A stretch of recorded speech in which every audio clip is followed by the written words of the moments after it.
Hello student, today we are going to learn a new chapter. The chapter name is Money and Credit. CBSE 10 Economics. चलो अभी हम यहाँ पर start करते हैं इकोनॉमिक्स का सबसे important chapter money and credit.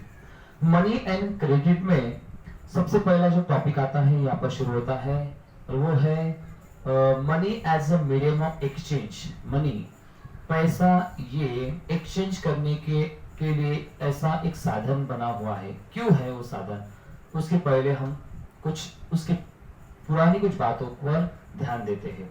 सबसे पहले आपको ध्यान में रखना है कि जब पहले मनी सिस्टम नहीं था, जो मतलब पहले लोग पैसे यूज नहीं करते थे, तब हर जगह पर पहले गांव में और बार्टर सिस्टम चलती थी। बार्टर सिस्टम मतलब होता है एक्सचेंज ऑफ गुड्स। पहले चीजों का आदान प्रदान किया जाता था। समझ लो किसी के पास वीट है और किसी के पास समझ लो कि वो क्लॉथ बनाता है, तो वीट देकर वो क्लॉथ्स खरीदता था।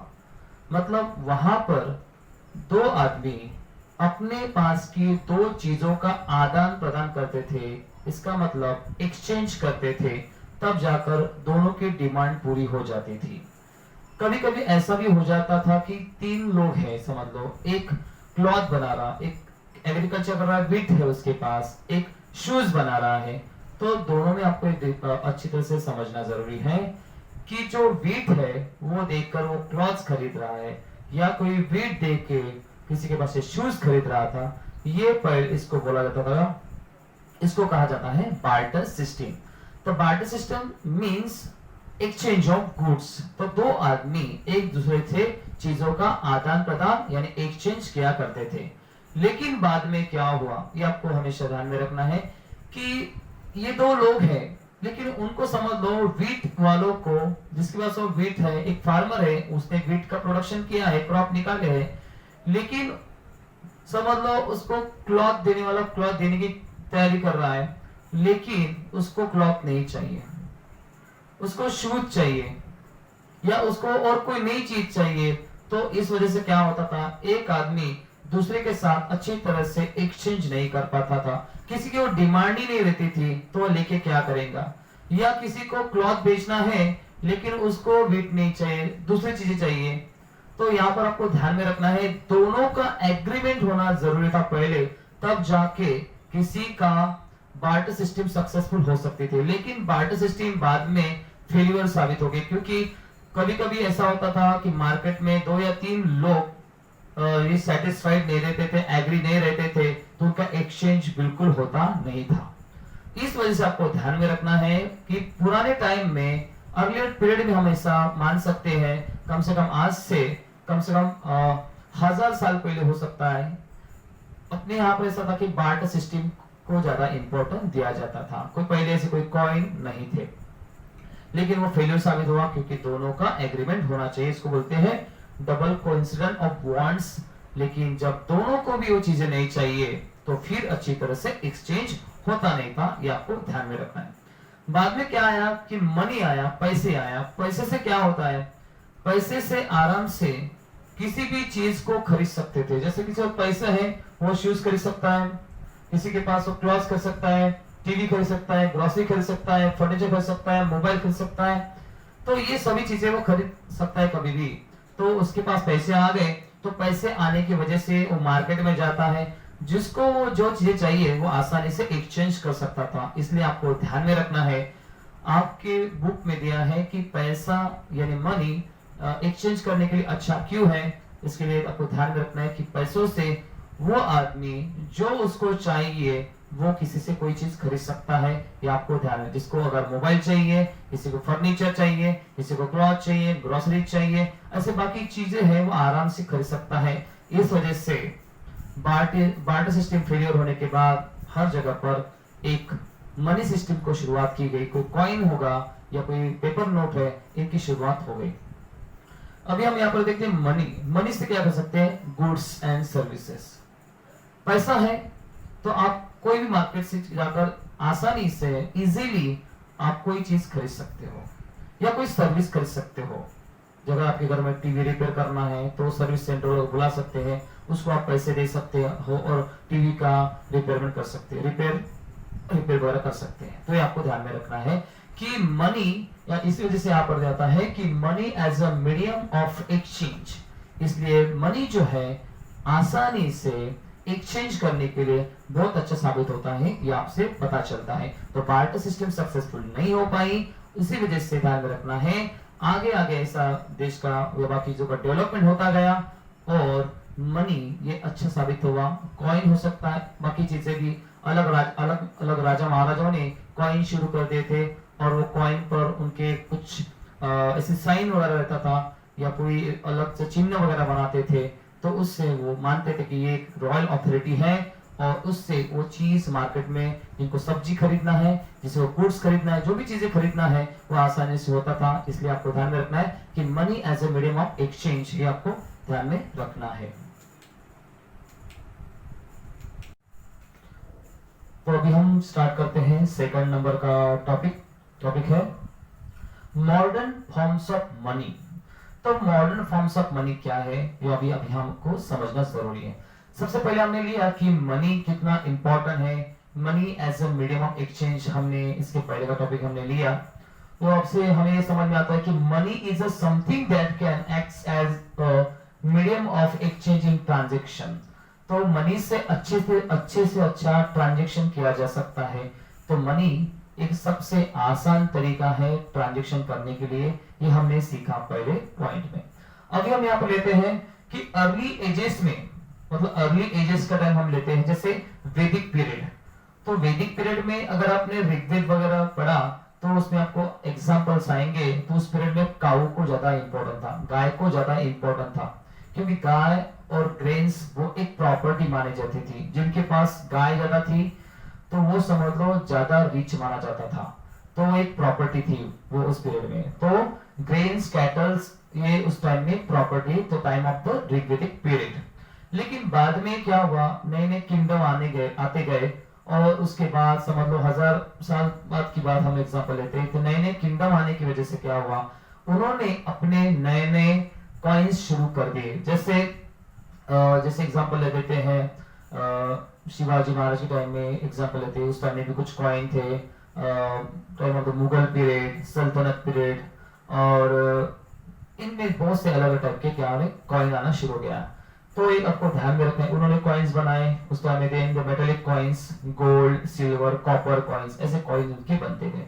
तो उस टाइम में वही तरह चलता गया। तो हर जगह पर वो कॉइन चलते थे, किसी राजा की या फिर कोई राजा की कुछ उस पर निशानी रहती थी या कोई सिंबल रहता था, तो उनको ज्यादा इंपॉर्टेंट मानते थे, उसको ऑथराइज मानते थे और वो कॉइन पूरे मार्केट में यूज की जाती थी। तो वो जो कॉइन थी वो खास करके सिल्वर, गोल्ड या कॉपर कॉइन चलती थी।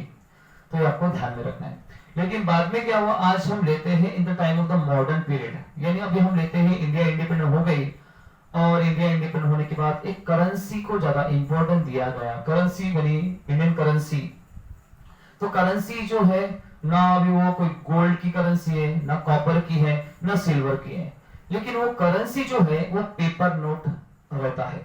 तो पेपर नोट को आज एक मॉडर्न करेंसी कहा जाता है। तो मॉडर्न करेंसी ज्यादा इंपॉर्टेंट बनी। उससे क्या हुआ, ना वो गोल्ड की है, ना सिल्वर की है, ना ज्यादा हेवी है, आसानी से कई जगह पर उससे ट्रांजैक्शन किया जा सकता है। लेकिन उसको रिजर्व बैंक ऑफ इंडिया इन्होंने ऑथराइज किया है। मतलब आपको ध्यान में रखना है कि इंडियन गवर्नमेंट ने उसको ज्यादा इंपॉर्टेंट दिया उस करेंसी को, जिसकी वजह से आसानी से कहीं पर जाकर मार्केट में जाकर नई नई चीजें खरीद सकते हैं, गुड्स और सर्विसेज खरीद सकते हैं। इसलिए RBI, reserve bank of India, इन्होंने वहां पर, जैसे हम यहाँ पर एक नोट दी है, इस नोट में ऊपर लिखा हुआ है भारतीय रिजर्व बैंक। यहाँ पे हम इंग्लिश वाला साइड भी देखते हैं, यहाँ पर दिया है 500 रिजर्व बैंक ऑफ इंडिया, भारतीय रिजर्व बैंक करके यहाँ पर दिया है। और उसमें एक वचन दिया है, जैसे यहाँ पर आप देख सकते हैं कि I promise to pay the bearer the sum of 500 rupees. मैं धारक को 500 रुपए अदा करने का वचन देता हूं। यहाँ पर दिया है शक्तिकांत दास, गवर्नर। तो इस पर एक साइन रहती है उनकी, आपको ध्यान में रखना है। तो ये क्या है, एक करेंसी है, एक पेपर नोट है, और ये जो पेपर नोट रहता है उस पर डायरेक्टली लिखा रहता है मैं धारक को 500 रुपए देने का वचन देता हूं। तो आपको ये नोट देके, बैंक में नोट देकर आपको 500 रुपए के, मतलब आपको कम से कम 1 रुपीज के या 5 रुपीज के या 10 रुपीज के कॉइन्स वो दे सकते हैं, क्योंकि ये एक ऑथराइज एक नोट है जो मतलब इंडियन सरकार ने, भारतीय गवर्नमेंट ने इसको बनाया है, आरबीआई ने उसमें, गवर्नर ने इस पर साइन किया है, जिसकी वजह से इसको एक इम्पोर्टेंस दिया जाता है। मैं आपको ये दिखाने का मतलब ये है, भले वो पेपर की नोट है, ना वो कोई गोल्ड की नोट है, ना कोई सिल्वर की नोट है, ना कॉपर का कुछ इसमें इन्वॉल्वमेंट नहीं है, फिर भी आपको एक ध्यान में रखना है, ये नोट से आप आसानी से ट्रांजैक्शन कर सकते हो, क्योंकि इंडियन गवर्नमेंट ने डायरेक्टली बोला है ये सबको एक्सेप्ट करना जरूरी है, और इंडियन रूपी को इंडिया में, ऑल ओवर इंडिया में हर जगह पर इंपॉर्टेंट दिया जाता है, रिकॉग्नाइज किया जाता है, हर जगह उसको माना जाता है, उसको कोई भी रिजेक्ट नहीं कर सकता, कोई अपनी पर्सनल नोट नहीं बना सकता, कोई अगर रिच आदमी है तो अपनी खुद की नोट नहीं बना सकता, कोई अपना अलग अलग बैंक बना सकते नहीं है, क्योंकि ये पूरा अधिकार आरबीआई ने, मतलब रिजर्व बैंक ऑफ इंडिया ने, उसके गवर्नर ने साइन किया, और पूरे ऑल ओवर इंडिया में वो नोट चलती है, आपको ध्यान में रखना है। इस वजह से उस पर वचन वगैरह दिया रहता है और अपने गवर्नर ने साइन की रहती है, ये आपको अच्छी तरह से ध्यान में रखना है। इस वजह से इसको नाम दिया करेंसी, पेपर नोट करेंसी, जो गवर्नमेंट ने उसको ऑथराइज किया हुआ है। उसके बाद आता है next point, deposit with banks. क्या होता है डिपॉजिट विद बैंक, आपको अच्छी तरह से समझना जरूरी है। सबसे पहले आपको ये पॉइंट ध्यान में रखना है कि यहाँ पर डिपॉजिट बैंक में, जैसे कोई वर्कर है, कोई लेबर है, या वो टीचर है, कोई डॉक्टर है, अगर उसके पास पैसे आ गए तो वो क्या करता है, पैसे बैंक में जमा कर देता है।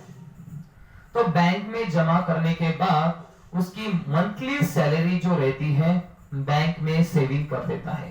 तो उसके ऊपर जिसका उसमें अकाउंट रहता है, उस अकाउंट में तो क्या रहता है, उसको इंटरेस्ट वगैरह दिया जाता है, बैंक उसको इंटरेस्ट वगैरह देते हैं। तो इस वजह से उसके पैसे बैंक में सेव रहते हैं, क्योंकि घर में पैसा रखना सेफ नहीं रहता, इसलिए बैंक में पैसा रखना क्या रहता है, सेफ रहता है। इस वजह से हर कोई लोग, अलग अलग टाइप के प्रोफेशनल लोग जो रहते हैं, सब लोग क्या करते हैं, अपना अकाउंट जो है बैंक में बनाते हैं और वहां पर वो सेव करते हैं। फिर क्या होता है, हर उसको जो जितने पैसे उसको चाहिए रहते हैं उसमें से वो पैसे निकालता रहता है, विड्रॉ करता रहता है। समझ लो उसको अभी 5,000 रुपए की जरूरत पड़ेगी तो 5,000 उसने विड्रॉ कर दिए, तो उससे अपनी जरूरत पूरी कर लेता है। तो उसके जो पैसे बैंक में जमा रहते हैं, तो क्या होता है, कभी कभी उसके पैसे डिमांड डिपॉजिट वगैरह भी कर लेते हैं। जब उसकी डिमांड रहती है, जैसे उसको लगता है कि उसके साइन से डिमांड जो रहती है वो कभी भी उसको विड्रॉ कर सकता है। उसकी इच्छा होनी चाहिए कि उसको 20,000 चाहिए, 30,000 चाहिए, जितने पैसे चाहिए उसमें अकाउंट में उतने पैसे उसके होने चाहिए, तब उसके पैसे डिपॉजिट जो पैसा रहता है वो उसको डिमांड डिपॉजिट वगैरह बोला जाता है, तो वो ज्यादा इंपॉर्टेंट रहता है, वो कभी भी अपने पैसे विड्रॉ कर सकता है। तो उसके बाद और एक इंपॉर्टेंट चीज रहती है, हमने यहाँ पर डीडी के बारे में हमने लिया, डिपॉजिट डिमांड के बारे में हमने लिया, लेकिन आपको ध्यान में रखना है उसके अकाउंट में जितना पैसा रहता है उतने ही पैसे वो निकाल सकता है। तो ये ध्यान में रखना है, और जरूरतमंद चीजें हमेशा वो के लिए वो पैसे हमेशा बैंक से विड्रॉ करता रहता है, डीडी उसको बोला जाता है। और एक आता है चेक। चेक एक सिस्टम बनाई है, जैसे जिसका अकाउंट जिस बैंक में रहता है वो क्या करता है, वो बैंक वाले उनको चेक की फैसिलिटी प्रोवाइड्स करते हैं। चेक की फैसिलिटी बहुत आसान रहती है। जैसे एग्जांपल आपको मैं समझा देता हूँ कि कोई एक बिजनेसमैन है या कुछ इंडस्ट्रीज आदमी है, वो क्या करता है, अगर किसी को सैलरी देना है तो वो इतना पैसा बैंक से निकाल कर सबको 10-10 हजार या 20-20 हजार रुपए कैश रखना इतना सेफ नहीं रहता।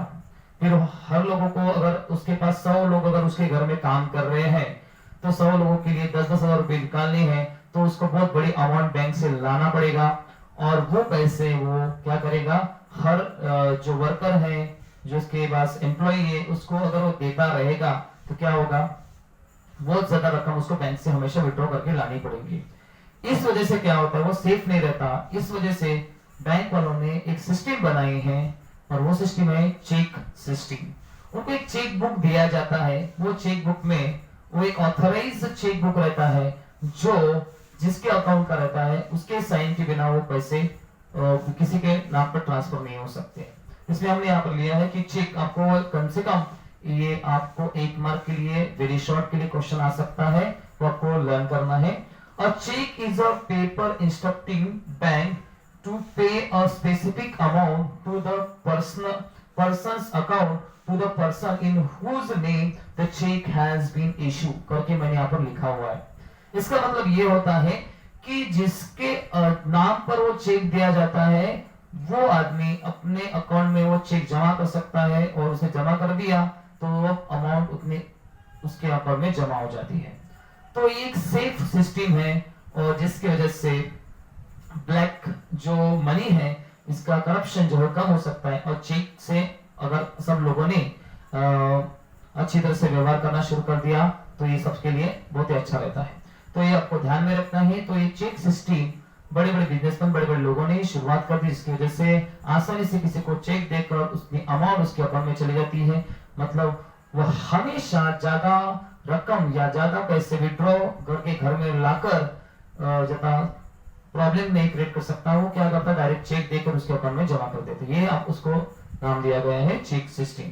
तो आपको अच्छी तरह से ध्यान में रखना। हमने जो पॉइंट लिए थोड़े आराम से समझाने के लिए उन्हें आपको अलग अलग एग्जांपल दिए हैं, लेकिन पेपर में ये आपको चेक का एक क्वेश्चन आपको पेपर में आता ही रहता है, तो आपको अच्छी तरह से ध्यान में रखना है।